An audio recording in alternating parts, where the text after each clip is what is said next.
Hey, what's up guys? Back again with another video in the Spigot series. This is going to be an exciting tutorial because this time I'll be showing you how to make custom enchants, which has been requested by many of you over the past few months and weeks. And I'm getting annoyed by how many people are requesting this, so I finally decided to go ahead and make a tutorial of this. And it's pretty cool. It's actually the hardest tutorial that I've made so far. I had a lot of help thanks to CoolMike35 and a bunch of other people, resources online. I don't really know their name, but yeah, CoolMike35 was a big help for me because I had some trouble with this, so shout out to him. But the main reason that this plugin tutorial was so hard is because there's like no resources on how to do custom enchants in 1.14. There are resources for custom enchants, a few of them for the other versions of Minecraft because, you know, those are the older versions. But the Spigot API changes over time, and the custom enchants in the Spigot API has changed over time, especially for 1.13 and 1.14. So again, there's not a lot of documentation on how to use it, how to make custom enchants with the enchantment class and all that, okay? So yeah, I put a lot of hard work into this, and so did other people. So hopefully you enjoyed this video. So let's get started. So first, what I want to do here is make a new project, and we're going to call this project... well, I can call it something when this pops up. There we go. So we're going to find... Where's the Minecraft plugin? Okay, great. So now my plugin is back here. So we can make a new Spigot plugin. And so let's give this a name. me.codysimpson. That's my name. Artifact ID. We're going to call this Cortex Enchantments. Or just Enchants for short. That's fine. Next, and then description. Yeah, we'll leave all this blank. We don't really care about that right now. Cortex Enchants. And this is going to be a long episode probably, so yeah, get some popcorn. Let's see, new window. Okay. And this is going to be a really hard episode for you too, or at least it's going to be the hardest of all my episodes. So it's not that hard actually once you get the hang of it, but just there's so many minor details that you need to remember to be able to make custom enchants. So it might be a little challenging when you first start off, but you should be okay. So anyway, we have a project here, and let's think about what we need to do, okay? So in Minecraft, in the Spigot API, rather, there is a class, or bucket API, there's a class called Enchantments, and you can use that class, we can extend that class and then make our own enchantment. That's the easiest way. That's the best way to make a custom enchantment, okay? So before we do that, let's make a package where we can store all of our custom enchantments, because it's always good to have some structure in your programs so you know where everything is. So we're going to call this custom enchants. So now we can create a new class with the name of the enchantment.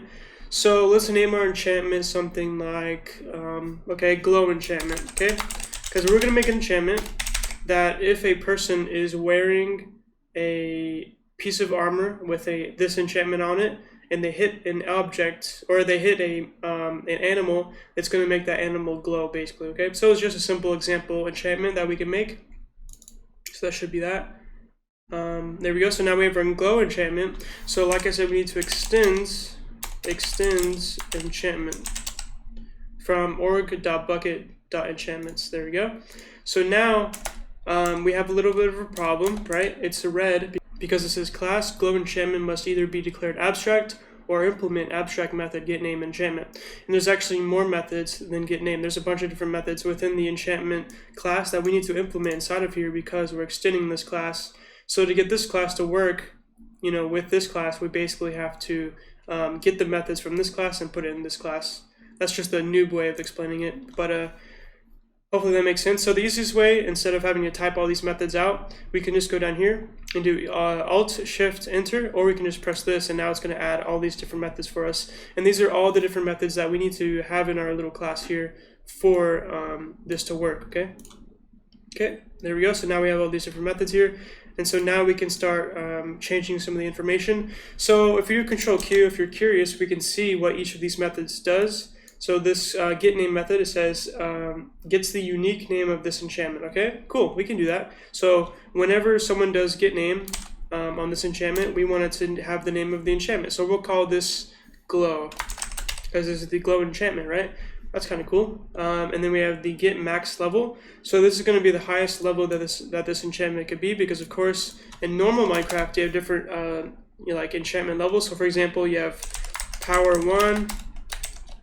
And then you have power 2, and then power 3, you know. Those are the different levels of each enchantment. So let's create a random number for our max level. It doesn't actually matter for this custom enchantment yet, so we're not going to get that advanced. So we can set our max level to 2, and then we'll set the start level to 1, because of course that's the minimum, right? We want to start them at level 1 for the enchantment. So if we do this correctly, it should come out as like glow enchants 1, okay? Or just glow 1 like that, you know what I mean? So that's not really that important. This one's important, but these are not that important yet. And then you have this one here, get item target. And what this is going to do is basically a way for you to specify what type of item stack can this enchantment be placed on. This is more useful for whenever you're using the enchantment table, I believe, so that it knows what items can have this enchantment, okay? So we can just leave this if you want to, but if you just want to fill it out, we can. Because like I said, we're going to apply this enchantment to a chest plate, so we're going to do enchantment target, because this is the type it returns, right? So enchantment target armor, okay? Because we want to put it on a chest plate, right? So armor is a chest plate. Really, really simple. Again, it's not essential, but if you want to put that, you can. This one is treasure. It's not a treasure. Checks if the enchantment is a treasure enchantment. It's not. We don't really care about that. We don't care about this one either. Then we have this one. Conflicts with other enchantments. We don't care about this one. And then it says can enchant item. So of course we want it to be able to enchant items, so we can set it to true. So that's it. That's pretty much what we can do there. And then it's still red though. So why is it red? It says there is no default constructor available in the org.bucket enchantments enchantment. So we need to create a constructor for this new class that we just created. So we can do public glow enchantment, and now we do super, and that's going to reference the super class, which is going to be enchantment. And so what we have to do whenever we create a custom enchantment, we have to provide a key or a namespace key for the enchantment, which is basically an identifier for the, which is basically just a custom identifier for the enchantment. It has to be unique, I guess. It's really simple. So in the past, you would just put a number in here usually, but you can't do that anymore, because if you Control P, it's asking for a namespace key, which is a new object that is used in 1.13 and up. So you have to make a new namespace key object here, and then inside of that object, it wants two parameters. It wants a plugin, and then it wants a string key. Okay, so we need to get an instance of the main class, right? Because it's asking for the plugin right here. So we can do that really simply by going back to the main class, and we could do, let's do this. So we're going to do, well, the name of the main class is called Cortex Enchants. So we'll do Cortex Enchants plugin, and that's all we need to do. And then after that, we'll make this private. So private Cortex Enchants plugin, and then we can go down here and say plugin is equal to this. So whenever the plugin starts up, we can set this plugin variable equal to the actual class itself. So this is just an easier way to get an instance of the main class, so we can use it in other classes, right? Because usually we would just pass it through a constructor whenever we do that, but this is an easier way just to do it like this. So now if we want to access that, because this is private, so if we have something that's private, we can't access it in another class, obviously, right? So we could do this. We can make a getter for it. So public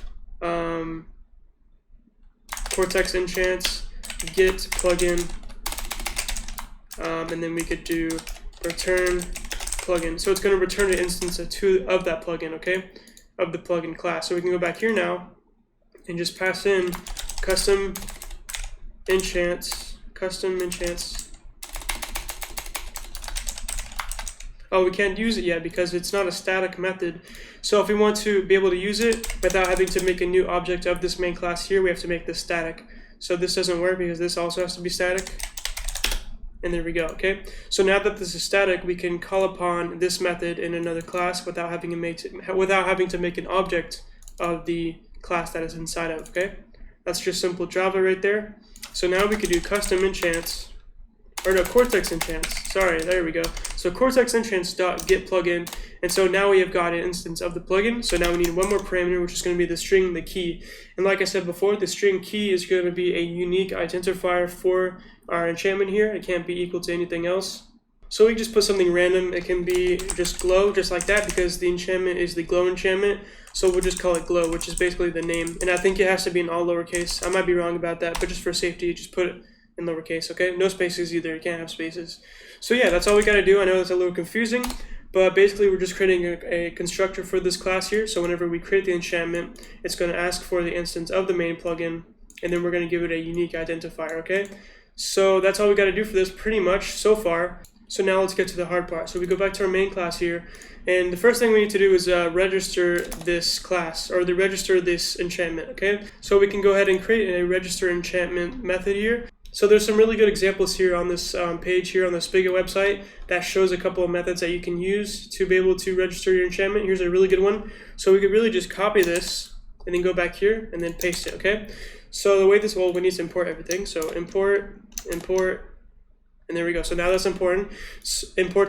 And so what it's going to do now is it's going to take an enchantment as a parameter, and it's going to register that enchantment. And I'm not going to lie to you, I'm not exactly sure how all of this works, so that's why I'm copying it. Of course, in my other episodes, I try not to copy code, and I want to explain all the code to you so you don't, get confused, because I like knowing what the heck I'm doing also. But this episode, I'm going to have to basically just copy this without having to explain it, because I have no idea how it works. It's using a method called reflection, which is part of the Java language, and I have not learned that yet. So I'm just going to be honest, I have no idea how it works, but it does work. So now that we have this here, what we can do here is go into our onEnable, and when the plugin starts up, we want to register this enchantment that we just created, right? So we can do register enchantment, and then now it wants a instance of the enchantment, right, that we want to register. So what we need to do is go up here and then create that enchantment. So our class for enchantment is called glow enchantment. So we could do this, public static glow enchantment, and then we can call this glow enchantment just like that. And then now down here we could do glow enchantment is equal to new glow enchantment. So we're basically just creating an instance of the glow enchantment class that we just created a second ago. And the better way to do this actually would be to actually add a parameter here. So we'll do string namespace, and then instead of having glow here, we'll just have namespace. So then we can go back to the main class here and then just pass in the name that we want to put in for there, okay? So it just makes it more structured, I guess. It's easier, so you can control it all from the main class here. You can control the name of it, okay? So anyway, we just created an instance of the glow enchantment. So now we can pass that class or object that we just created into this register enchantment method here. So glow enchantment, just like that. So now we've just registered the enchantment that we just created, okay? Okay, so there's one more hard thing that we gotta do. Almost done. And so now that we've registered the enchantment, whenever the plugin shuts down, we need to unregister the enchantment, okay? Because if we don't do that, then a glitch is gonna happen, and we want to avoid that, okay? So it's another piece of code that I'm not sure how it works. It's basically the same thing as this, but instead it's doing the opposite thing, I guess you could say. So we just need a disable method here, so on disable, there we go. And so now we can go back to here, this website here, and we could find it. So unregister an enchantment, there we go. So we just copy this here. You can ignore this top line, we don't need that. So yeah, we're just gonna get this and copy that, go back here and paste it, okay? So that's gonna unregister it, of course. So we're gonna import everything. There we go. There we go. And right here we can see that as red because we do not have a variable called enchant. So what we can do here is just change this from enchant to glow enchantment, just like that. Okay? Glow enchantment, and then glow enchantment. Alright, there we go. So if we did that correctly, it should unregister everything, and that's it for that. And let's think about what we want to do next, okay? So what we want to do now is actually make the code for the enchantment, right? How do we get the enchantment to work, you know? So let's think about what we want to do, right? So whenever a player has the glow enchantment on their chest plate and they hit a mob, then we want that mob to start glowing, right? So inside of here, we can just go ahead and implement listener. So we can have a listener for this. And down here, we can have a event handler, public void on player hits, okay? So yeah, we've done this before. It's just a simple listener, except we're putting it inside of a glow enchantment. And we don't have to put it inside of the glow enchantment class. You can put it in another class if you want to, like a listener's package, and then put it in a separate class. But just for structure, why not have the listener for this enchantment inside the enchantment class, just to have it all in one place, right? So we could do public void on player hit entity damage by entity event. So this event will be called whenever my player attacks a sheep, for example, right? Because I'm damaging an entity, and I am an entity, a player is an entity, and I'm damaging another entity, so this event will be called. So first we need to check and see if the person who hit the other entity was a player, obviously, right? Because other mobs can damage each other, of course, so we want to do e.getDamager. So this will get the person who did the damage. So e.getDamager dot instance of player. So if the person who damaged the other entity is a player, that means that we want to check and see if they have a chestplate on with the glow enchantment, right? So let's actually get an instance of player. So player is equal to e.getDamager, and we can see that on the left side it says entity player, but on the right side it says entity. So what we can do here is cast this to player. There we go.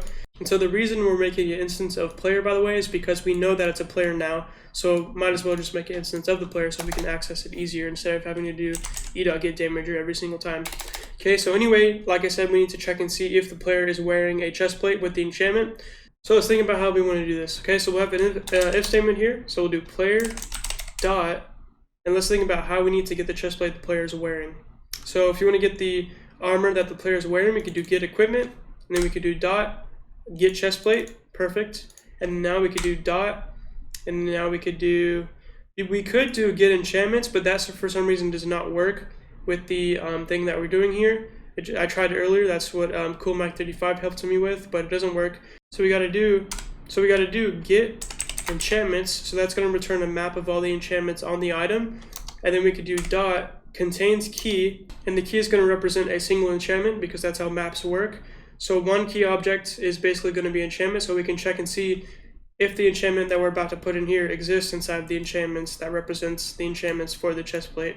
I hope that makes sense, but yeah.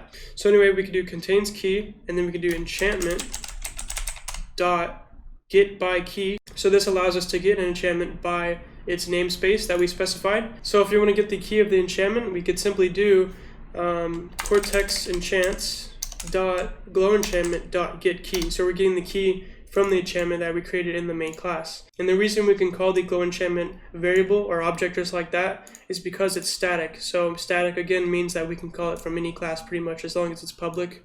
So we can call it, and then we can access the key from it, and we plug the key into the key to get the enchantment, and it contains the key. So a lot of keys, okay? So anyway, hopefully that makes sense. I know that's a really long line of code, and it might be a little confusing, but pause the video and just read it method by method just to see if you can figure it out if you're confused. So anyway, what this is doing, this line of code is doing, is checking to see if the chestplate that they have has the enchantment of glow enchantment, basically. That's what it's doing. So if it does have that enchantment, then we want to e.getEntity. So this is the entity that was affected or damaged, right? Dot set glowing to true, okay? So now that we know that they have the enchantment on their body, then we can set the entity that they just smacked to glowing, okay? Because this is the glow enchantment. So hopefully that makes sense. Yeah, so anyway, we can go back here now, and since we have a listener here, we need to register that listener in the main thing here. So we can go back here, and we're going to do this.get server, or get server.get plugin manager, register events, new glow enchantment, and this, okay? And instead of new glow enchantment, we already have an instance of glow enchantment up here, so we just pass in glow enchantment just like that. So we don't have to keep creating a new object. So that's pretty much it, except for one thing. Now that we have the enchantment, now that we've registered the listener for the enchantment so that it actually does something, we need to basically give a player the chestplate with the enchantment on it, because this does not work with a enchantment table yet. That's a little more advanced, I believe, if it's even possible. So what we need to do is manually give the player the chestplate when they join with the enchantment. Okay, that's how we're going to do it at least. So yeah, we can just go here, create a new listeners class, or no, package listeners, new Java class, and we're going to call this join listener. So whenever they join the server, and whenever they join the server, we want to give them a chestplate with the enchantment on it, right? So they can use it. So implements a listener from bucket, event handler, public void on join. Player join event, e, and then player is equal to e.getPlayer. Perfect, import that, semicolon. So now let's create the item that we want to give the player. So item stack chestplate, import item stack is equal to new item stack, There we go. And then what's a material? So material dot iron chestplate, and then 1. So I'm going to give them 1 iron chestplate. Let's get the item meta. So item meta is equal to, or meta is equal to chestplate dot get item meta. Import that. Meta dot, and right here actually we can add the enchantment if we want to. So we do chestplate dot add unsafe enchantment, and the first parameter that it wants is the actual enchantment itself. So we can get an instance of that enchantment from the main class here, because of course we just created it right here. Again, we could just access it instead of creating a new one. So we could do right here, cortex enchants dot glow enchantment, and then the second parameter is going to be the level. So we're just going to set this to level 1, okay? And that's going to add the enchantment to the chestplate, but nothing's going to be displayed. So we need to add some lore to this, so it shows that the enchantment is on the chestplate in case the player wants to know it's on there. So we'll just create a lore thing here. So array list string. We're going to say meta, or no, lore is equal to new array list. Okay, so we'll do lore dot add, and we can add a new string. So lore dot add, and we're going to say tag color dot purple. We'll just say light purple actually. And we'll say glow 1. Okay, so they have the glow enchantment level 1. And let's push this forward a little bit. So now we can add the lore to the meta. So meta dot add lore, or set lore, and then now we can set the meta for the chestplate. So chestplate dot set meta, set item meta, just like that. And then finally, now that we've done all that, we can add the chestplate to the player's body, I guess. So player dot get equipment dot set chestplate. Okay, so that should give the player the chestplate when they join with the enchantment, and this is the line that we give the player on the enchantment. All of this here is not actually needed. It's just so the player knows that they have the. It's just so that the player knows they have the enchantment. So yeah, okay. So now we can register this real quick, because we just made a listener here, so we need to register that listener in the main. So we'll do that right before. We'll do that after. So this. Get server get plugin manager register events, and we're gonna say what was it called? Open join listener. There we go. So new join listener, and that should register all that for us, and we should be good to go. Okay, so far what we've done a lot. We first created the glow enchantment class and added all the unimplemented methods here, which are all the methods that come with an enchantment class, and then we customized them basically. So we added the name, the start level, the max level, all that fun stuff. And then after that, we added our constructor here, which is going to provide a mechanism for setting the namespace, which is again the unique key for the enchantment, so we can access it and stuff like that.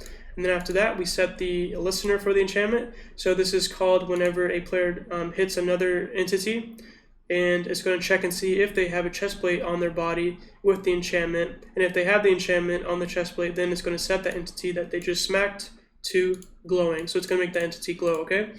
So yeah, hopefully that all makes sense. And then of course in here in the main class we added the register method here, so we can register every enchantment that we create. And then after that, it's going to unregister that whenever the player reloads the server or shuts down the server. Okay, so that's a lot, and so let's test it out. Okay, so what we want to do here is go to setting, project structure, artifacts, add a jar, module dependencies. Include in project build, and then now we want to go to my thing here, plugins, copy that, let's get rid of this, that was for testing purposes, and we'll put that in there. Oop, what the fudge, I guess I didn't copy it correctly. There we go.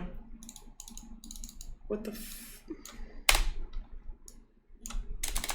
okay, there we go. Then we can apply that, hopefully that works.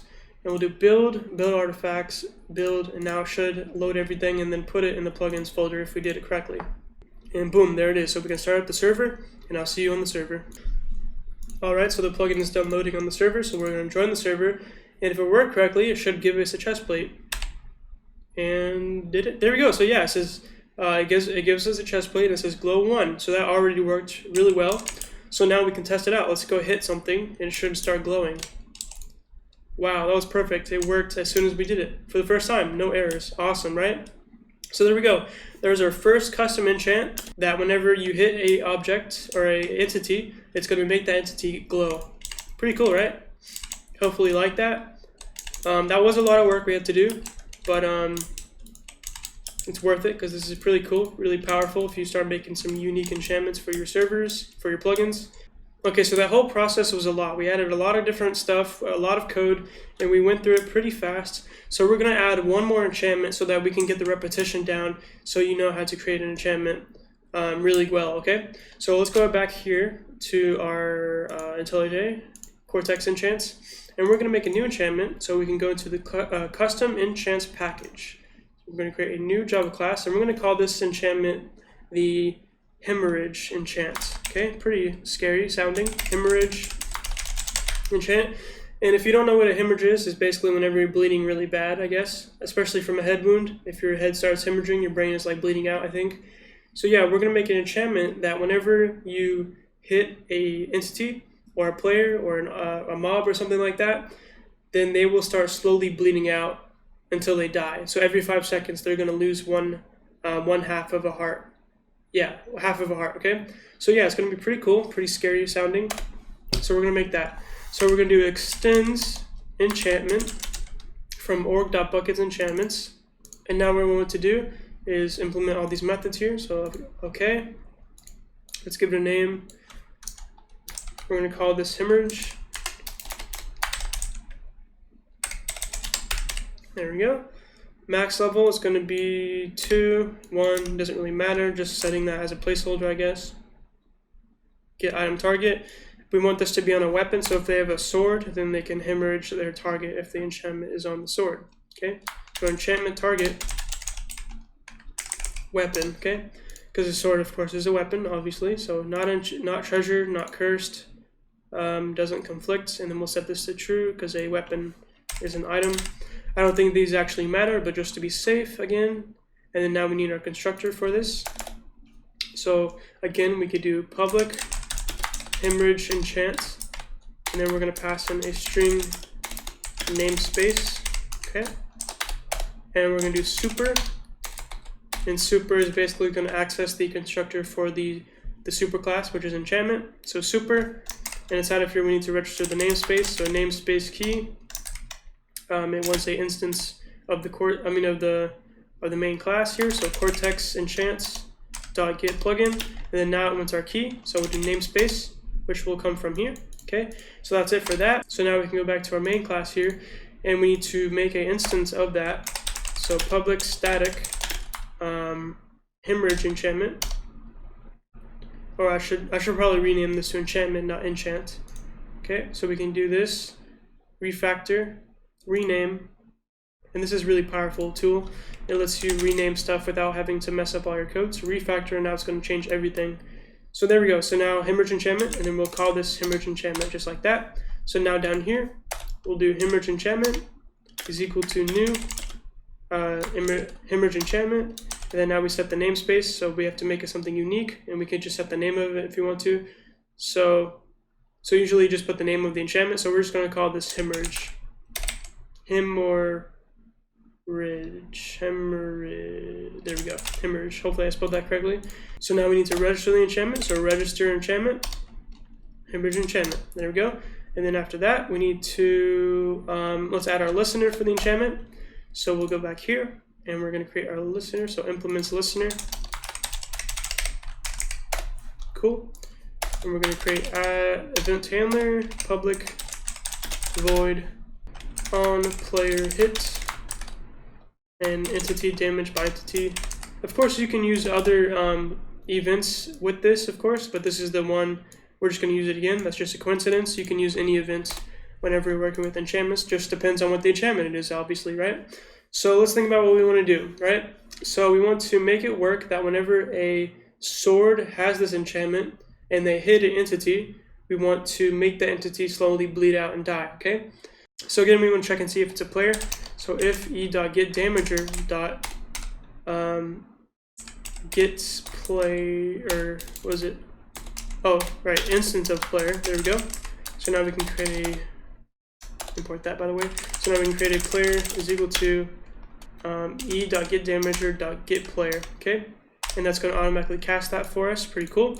So now we need to check and see if the sword that they have in their hand has the enchantment. So let's get an instance of the item in their hand, right? So item stack item is equal to player.getInventory. So normally you'd actually do item get item in hand, or yeah, get item in hand, but that's been deprecated. So the proper way to do it now in 1.14 is get inventory dot get item in main hand, just like that. There we go. So now we can do if item dot get enchantment, so we're getting the map of all the enchantments on the item, dot contains key, which is basically contains enchantments. And so now we can do enchantment dot get by key, so we can access it by the key or identify it by the key. Custom enchants or cortex enchants, the main class, dot glow enchant or no hemorrhage enchantment dot get key, okay? And then now let's think about what we want to do. So we want to slowly make the victim bleed out and die, right? So we need to get an instance of that victim that we want to hurt. So we can do entity just like that, victim is equal to e.getEntity, because if we do e.getEntity, that's going to get the thing that was just hurt, right? So now that we have that, we could do victim dot, and now we want to set the health. So the way we want to do this is every 5 seconds we want them to lose half a heart, okay? So let's set their health. So set health, and there's actually no set health method, and that's because there's many different types of entities in Minecraft. There's items, I think those count as entities. There's NPCs, there's a bunch of different stuff. So we can't set the health of it because we don't know if that's an actually living entity or not. Thankfully, there's a living entity object here that we can use. So now we can just cast this to living entity. So now that we casted this entity to living entity, we can set the health of the entity because we know it's a living entity, right? So victim.setHealth, and now we want to set their health to the current health -1. And 1, by the way, is basically half a heart, I believe, if I remember correctly. Because if we were going to say 20, if 20 is their health, that means that they have 20 hearts, and half a heart is going to be 1, okay? So yeah, anyway, so victim.get health -1. So we're setting their health equal to the current health -1. So that should make it go down by half a heart. Pretty cool. So we want to do that every 5 seconds though. So how do we do that? So usually whenever you want to repeat something over time, you want to use a bucket task, which is actually something I went over in a previous video. So we need to create a task that repeats this every 5 seconds until they're dead, right? Pretty cool. That's a little confusing. So let's go ahead and make a package here that can hold this task, okay? So we're going to call this tasks, or we should probably make this lowercase. Refactor task, just like that, okay? And we're going to call this bleed out task, because we're going to make this the class that bleeds out a entity. So this is going to be extending bucket runnable. And if you don't know how to do bucket tasks, then just watch my episode on that. And so what we want to do first, it's red here, so we need to implement something. It says must it be declared abstract or implement abstract method run. So the run method. And now inside of here we can put the code for our task. So if the victim, so we don't have an instance of victim, right? So we need to make a constructor here. So bleed out public bleed out task. Entity, or no, is it living? Yeah, living entity victim. And then now we could do victim dot, oh right, oops, I didn't finish. So living entity victim, and then now we could do this dot victim is equal to victim. All right, there we could do now. There we could do now we can do victim dot, and now we can get all the information for the victim. So if their health is greater than 1, which should be half a heart, then we want to do victim dot set health, or we just copy this code from over here, really. There we go. Okay, so we're setting their health -1. So if they have more than half a heart, that means that we want to set their health down by half a heart, okay, by 1. So else if victim.getHealth is equal to 1, meaning they have half a heart left, that means that we want to do victim.setHealth victim.getHealth minus 1, so the same thing, and this will kill them because if they have half a heart or 1 health and then we just set minus 1, so that's going to take them to 0. So this will kill the entity because of course if they have 1 health and we set it minus 1, that's going to set it to 0, so they're going to die. So now we want to cancel the task so that the task doesn't keep repeating, right? Because now that we know that the thing is going to be dead, we want to cancel it. And that's why I did the if and the else if right here, because we want to cancel the task whenever we know that the entity is dead, right? Because it would just keep running over and over and over without knowing if it's dead or not. So that's a way for us to tell if it's dead. If it's at 1 and we minus 1, it's 0, so now it's canceled, okay? Hopefully that makes sense. So just for testing purposes, we're going to output the health. So victim.getHealth, we'll just copy this real quick, and then victim.getHealth.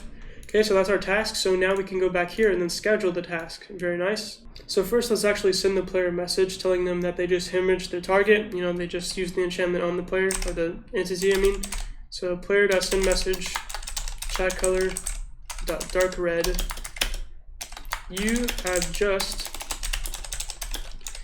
hemorrhaged your target. Player.send message, chat color dark red. They are going to bleed out and die. Okay, pretty cool. Just letting the player know what's going on. And then now we can set our bucket task that we just created for this task that we have here. So to make a bucket task, or to schedule that task rather, because we already made the task here, we can do bucket task. Task is equal to new bleed out task, which is the class that we just created.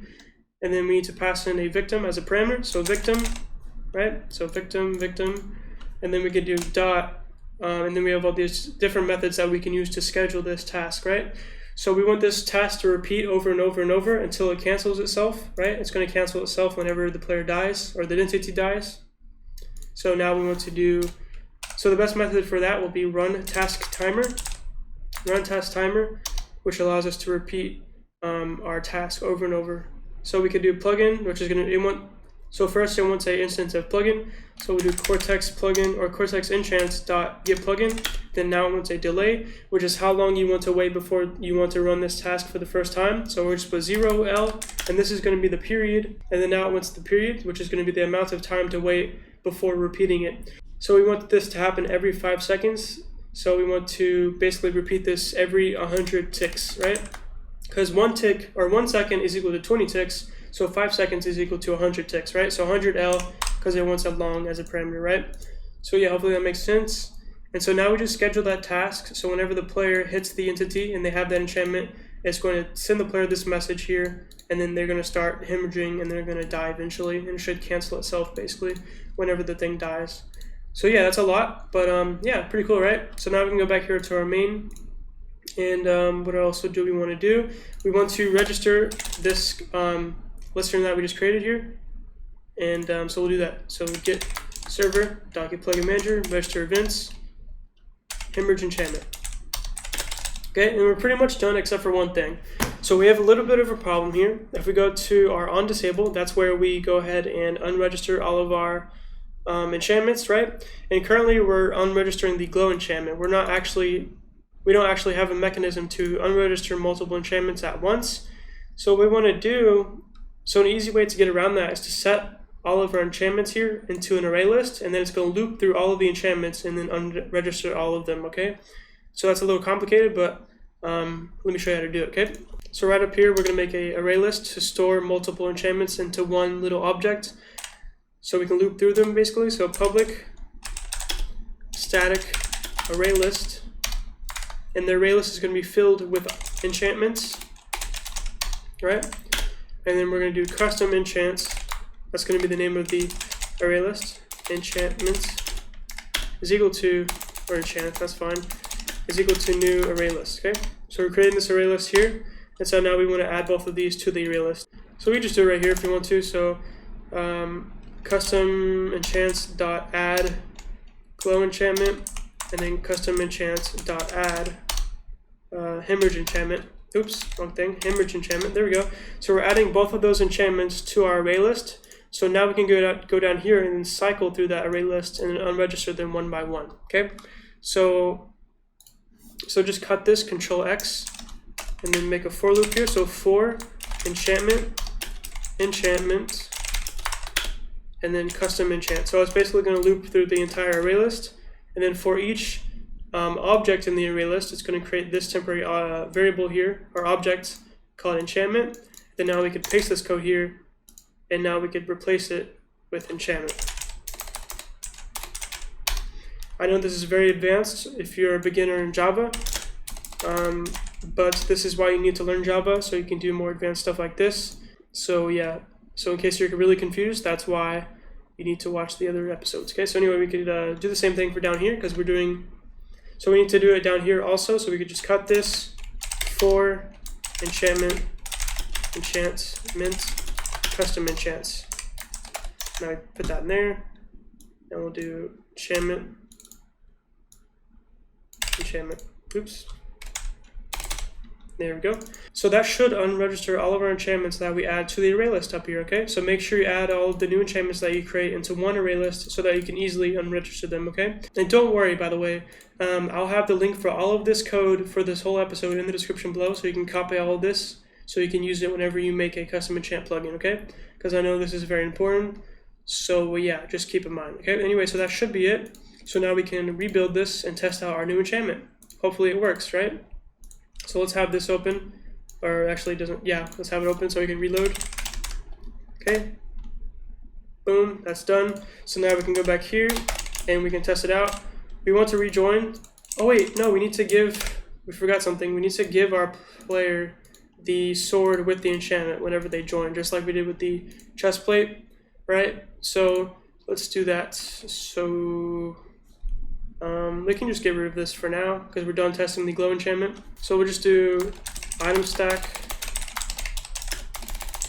sword is equal to new item stack material dot diamond sword 1, and then we'll do sword dot add unsafe enchantment, and then I will do cortex enchant dot hemorrhage enchant, and then once the level, just level 1 is fine. So now we want to add this to the player's main hand, because inside of here we're checking to see if they have it in their main hand. And if you're wondering what item in main hand means, that's just the item that they're holding basically in their hand, right? So player dot get inventory dot set item in main hand sword. There we go. So that should work. We're adding the sword to their inventory when they join, and it's going to add the custom enchantment to that sword also. Okay. So that's a lot, but let's try this out. Build. I'm gonna go back here. We can reload it in game. There we go. So now let's rejoin, see if it gives us the enchantment and the sword. And there we go. So we got our sword. It has our enchantment on it. Of course, we didn't add any lore onto the item, so it doesn't really show the enchantment, but it does have it because the item is glowing, as you can see. So let's test it out. So we have this pig here, this poor little pig. So if we smack this pig, it says you have just hemorrhaged your target. They're going to bleed out and die. So if you watch the pig, it dies, right? Pretty cool. And it took time for it to die, so that means that it should be working. But of course, we added those output statements into the task so we can see that the current health is decreasing over time every 5 seconds. So let's test it out. We'll go back to another pig. So as soon as we hit it, it should say the health of the pig. So it says 2, then let's count to 5 in your head. And then now it's 1, 1, 2, 3, 4, 5. Okay, I can't count, but there you go, 0. So yeah, as you can see, every 5 seconds their health is going to go down by 1. Obviously, pigs have a lower health than players, so it goes down a little quicker, right? So yeah, I know that was a lot, but that's how you add a custom enchantment. First, we create the custom enchantment class, right? And then we extend enchantment, and then we could add all these methods here. And then after that, we add the constructor here. And after that, we add the listener. And then we go into our main here, and then we add the register and the unregistered thing. And then after that, we can add our all that crap. Okay, so you get the point. But yeah, if you're worried that you're not going to be able to remember all of this, don't worry. Again, I'll leave all the code for this in the description below in case you forget how to do any of this. And then also The more you do it, the more you'll get the hang of it. I did this all by memory, so it only took a couple times for me to start remembering it. So hopefully you can do the same, but that's okay if you don't. Sometimes it takes a little longer for some people to remember stuff. So yeah, just use the code below. And you're bound to have questions, or you're bound to run into problems whenever you're doing this, so make sure you ask questions in the Discord server. So make sure you join the Discord server, the link is in the description below. So you can join it, ask questions, get some friends, whatever you want to do, leave suggestions. And if you want to support this channel, you can click the join button below this video, and you can support the channel as a member for $1, $5, or $10 a month, and you can cancel at any time. And if you don't want to do that, that's fine, but if you want to, I would be highly grateful, so thank you.